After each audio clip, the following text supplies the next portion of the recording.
Aziza. Bonsoir. Hydrologue, présidente et fondatrice du centre de recherche privé Mayan. Vous le confirmez, comme le disait ce monsieur, il faudrait beaucoup plus de pluie pour compenser la sécheresse actuelle? Oui, effectivement, on a eu des pluviométriques qui ont été très rapides en fait, qui ont défilé sur la France métropolitaine, mais finalement qui n'ont pas eu le temps d'être efficaces, ces pluies, donc de pénétrer dans les sols, de venir aider à la recharge des nappes. Donc effectivement, ça permet simplement d'adoucir, j'ai envie de dire, la problématique locale et notamment les premiers centimètres de sol qui étaient directement concernés par un niveau de stress hydrique extrêmement important. On peut estimer le niveau de précipitation qu'il faudrait pour arriver à améliorer les choses? Oui, effectivement, il faudrait environ entre 2 à 3 semaines de pluie continue, non pas des pluies brutales comme les pluies méditerranéennes que l'on peut connaître, qui elles sont directement en général des pluies qui ruissellent et donc qui ne pénètrent pas dans les sols non plus. Et donc il faudrait ces pluies continues qui permettent au territoire de se réapproprier au fur et à mesure du temps cette eau et la capter dans ses réserves souterraines. Et donc ça prend du temps. Vous nous dites 2 à 3 semaines de pluie continue nécessaire. Actuellement, 88 départements sont concernés par les restrictions d'eau. Est-ce qu'on a déjà vu auparavant une telle sécheresse ? Alors, on la voit de plus en plus puisque ces 4 dernières années, on a subi des sécheresses toujours plus importantes avec des scénarios à chaque fois différents. Là, on a vraiment ces 2 canicules qui ont accéléré le phénomène.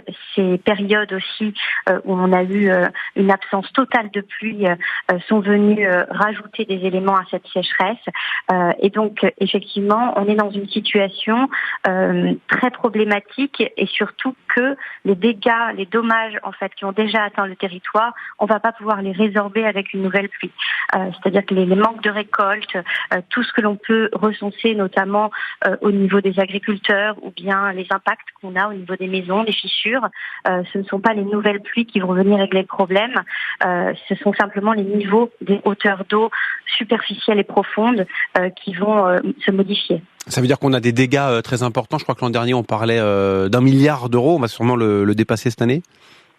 C'est ça. Alors là, ça va prendre du temps effectivement pour mesurer combien ça va coûter, notamment sur le plan agricole, parce qu'on a différents niveaux d'atteinte. On a une première atteinte agricole sur les récoltes, si vous voulez, mais l'atteinte qu'on peut avoir aussi de ces espaces agricoles sont au carrefour de plusieurs types d'enjeux, puisque ça va avoir un impact aussi sur les cours en fait des matières premières, donc un impact sur le plan financier.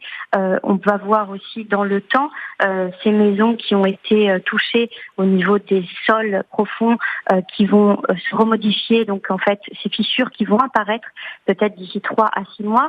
Donc en fin de compte, on va prendre bien une année pour mesurer le niveau en fait des dommages atteints. On voit de plus en plus de communes faire appel à des camions citernes. Ça aussi, c'est nouveau cette généralisation. Bah effectivement, ça paraissait encore quelque chose de complètement anecdotique et puis d'improbable en France. Et on se rend bien compte que ça devient quelque chose qui risque de devenir courant dans les prochaines années. Donc on est bien dans un conflit de la gestion de la ressource en eau.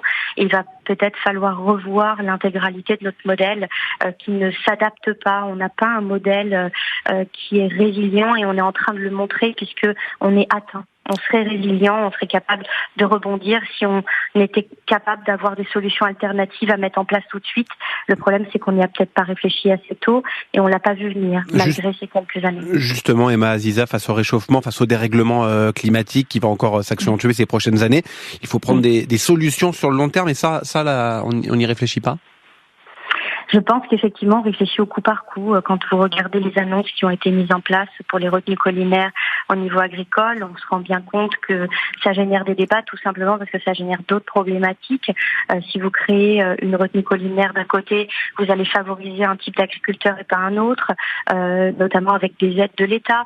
Donc ça pose de vrais problèmes puisque cette eau, en plus qui va être récupérée, ne va pas venir alimenter une nappe qui aurait été utilisée par d'autres ou pour d'autres usages. Donc c'est bien une réflexion globale qu'il va falloir avoir, intelligente et cohérente au regard de tous les enjeux en fait que l'on a.